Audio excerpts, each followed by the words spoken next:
Hi friends, welcome to సరైన computers Ongole. ఎలా ఉన్నారు అందరూ? ఈరోజు ఒక ల్యాప్టాప్ వచ్చిందండి, acer travelmate i11 gen. Problem వచ్చేసి వాటర్ డ్యామేజ్ అండి. వేరే సర్వీస్ సెంటర్లో ఇచ్చారు, బట్ అన్రిపేర్ అని చెప్పారంట.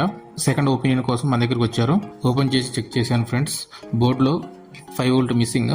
మేబీ ఇంటర్నల్గా ఎక్కడో ట్రాక్స్ ఓపెన్ అయ్యి ఉండొచ్చు. ఒకసారి డీసీ సప్లై ద్వారా 5 వోల్ట్ ఇంజెక్ట్ చేసి చూద్దాం. చేసే ముందు 5 వోల్ట్ కాయిల్ లిఫ్ట్ చేయాలి, లేకపోతే రివర్స్లో వోల్టేజ్ వెళ్ళి బోర్డ్ కంప్లీట్గా డ్యామేజ్ అయిపోతుంది. ఓకే, కాయిల్ లిఫ్ట్ చేశాను, చూడండి. డీసీ సప్లై ద్వారా సప్లై ఇస్తున్నాను, చూడండి. ఓకే, బోర్డ్ ఆన్ అయిపోయింది, డిస్ప్లే కూడా వస్తుంది, చూడండి. ఇప్పుడు 5 వోల్ట్ కాయిల్కి ఆల్టర్నేట్గా ఒక కన్వర్టర్ వేసి ఫిట్ చేస్తున్నాను, చూడండి. ఫిట్ చేశాను, చూడండి. ఓకే, డిస్ప్లే కూడా వస్తుంది. ఓకే ఫ్రెండ్స్, మీరు కూడా మీ ల్యాప్టాప్ కానీ డెస్క్టాప్ కానీ ఏదైనా ప్రాబ్లం ఉంటే మా సరైన కంప్యూటర్స్కి తీసుకురండి. చాలా తక్కువ ప్రైజ్లో రిపేర్ చేస్తున్నాం. Thank you friends. Don't forget, like our video, share and comment and subscribe our channel.